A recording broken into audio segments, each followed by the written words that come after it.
ನಮಗೆ dead body 31 ಯಾವ ಊರು? ಅದು ಲಿಂಗನಮಠ ಸರ್. ಲಿಂಗನಮಠ. ನಮ್ಮ ಪೊಲೀಸ್ ಸ್ಟೇಷನ್ ಎಷ್ಟು ದೂರ ಇದೆ? ಅದು 25 ಕಿಲೋಮೀಟರ್ 23 ಕಿಲೋಮೀಟರ್. ಎಷ್ಟು ದೂರ ಇದೆ? 23 ಕಿಲೋಮೀಟರ್. ಅಲ್ಲ ಎಷ್ಟು?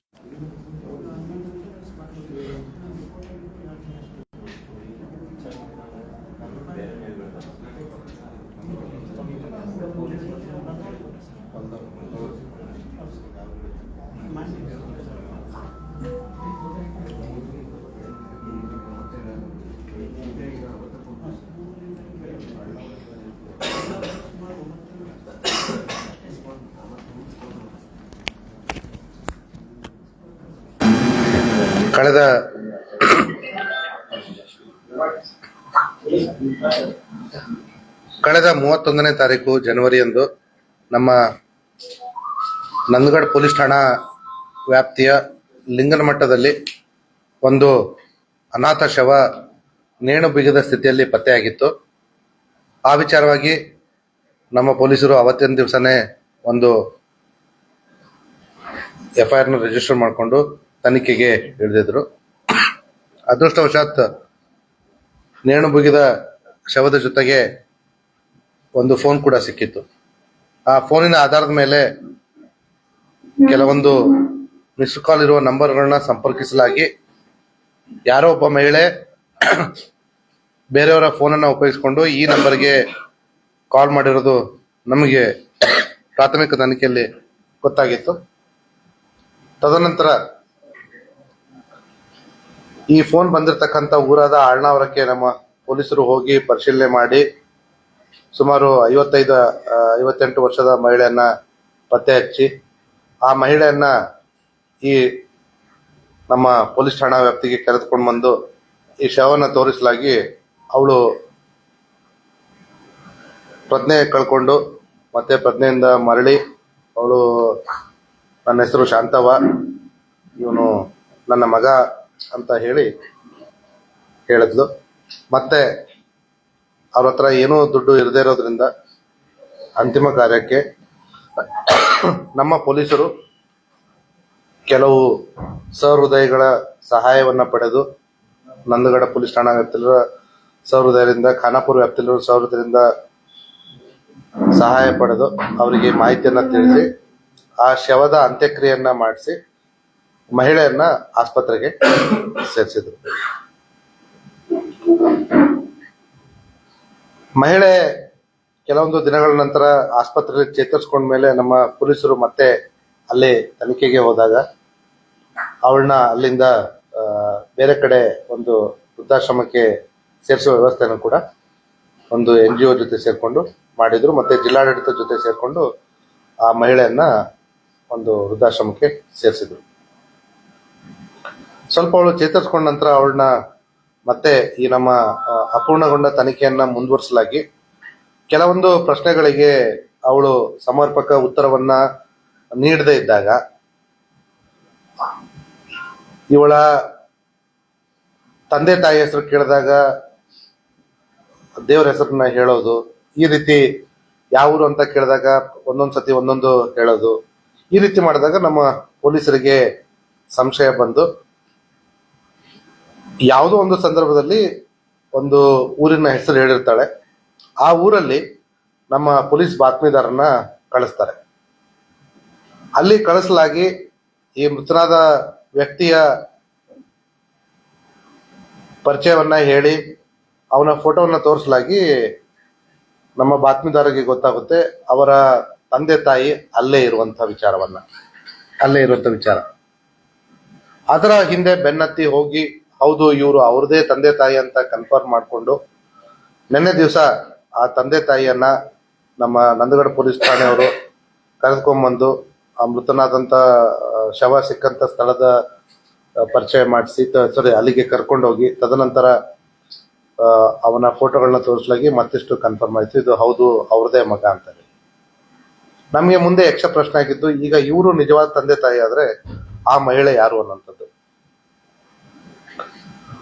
ತದನಂತರ ಆ ತಂದೆ ತಾಯಿಯನ್ನ ನಾವು ಮತ್ತೆ ಆ ಮಹಿಳೆ ಇರ್ತಕ್ಕಂಥ ಸ್ಥಳಕ್ಕೆ ಕರ್ಕೊಂಡು ಹೋಗಿ ತೋರ್ಸ್ಕೊಂಡು ಹೋದಾಗ ಅವ್ರನ್ನ ಪರಿಚಯ ಮಾಡಿಸಿದಾಗ ಅವಳು ಮಹಿಳೆ ಮತ್ತಷ್ಟು ಕೆಲವೊಂದು ನಾಟಕಗಳನ್ನ ಮಾಡಲಿಕ್ಕೆ ಶುರು ಮಾಡಿದ್ಲು. ಆದ್ರೆ ನಾವು ಜೊತೆಗೆ ಡಾಕ್ಟರ್ನು ಕೂಡ ಕರ್ಕೊಂಡು ಹೋಗಿದ್ರು ನಮ್ಮ ಆಫೀಸರ್ಸ್.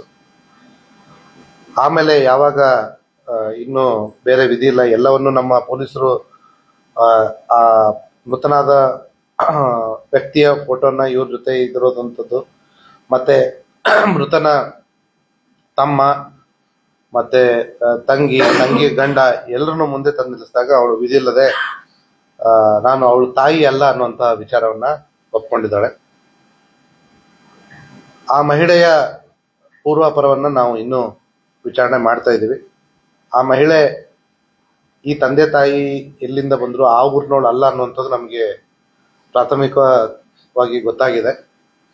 ಮತ್ತೆ ಈ ಮಹಿಳೆಗೆ 4 ಜನ ಮಕ್ಕಳಿರುವಂತಹ ವಿಚಾರ ಕೂಡ ಗೊತ್ತಾಗಿದೆ. ಅವರು ಮತ್ತೊಂದು ಜಿಲ್ಲೆಯಲ್ಲಿದ್ದಾರೆ. ಇದು ಮಹಿಳಾ ವಿಚಾರವಾಗಿದ್ದರಿಂದ ನಾವು ಯಾರದೇ ಹೆಸರನ್ನು ಕೂಡ ನಾವಿಲ್ಲಿ ಹೇಳಲಿಕ್ಕೆ ಇಷ್ಟಪಡೋದಿಲ್ಲ. ಆದ್ರೆ ಇಲ್ಲಿ ಸೂಕ್ಷ್ಮವಾಗಿ ಗಮನಿಸಬೇಕಾದ ಅಂಶ ಏನಂತಂದ್ರೆ, ನಮ್ಮ ಪೊಲೀಸರು ಒಂದು ಯಾವುದೇ ಕುರುಹು ಇಲ್ಲದಿರ್ತಕ್ಕಂತಹ ಅನಾಥ ಶವವನ್ನ ಅವರ ತಂದೆ ತಾಯಿಗೆ ಒಪ್ಪಿಸುವಲ್ಲಿ ತುಂಬಾ ಚಾಣಾಕ್ಷತನದಿಂದ ತುಂಬಾ ವೈಜ್ಞಾನಿಕವಾಗಿ ತನಿಖೆ ಮಾಡಿ ಒಂದು ಮೃತ ಮತ್ತೆ ದುರ್ದೈವಿ ಕುಟುಂಬಕ್ಕೆ ಸಾಂತ್ವನ ಹೇಳಲ್ಲಿ ಯಶಸ್ವಿಯಾಗಿದ್ದಾರೆ ಅಂತ ಹೇಳಲಿಕ್ಕೆ ಇಷ್ಟಪಡ್ತೀನಿ. ಅವರಿಗೆ ನನ್ನ ಈ ಒಳ್ಳೆ ತನಿಖೆ ಮಾಡಿರೋದಕ್ಕೆ ನನ್ನ ಅಭಿನಂದನೆ.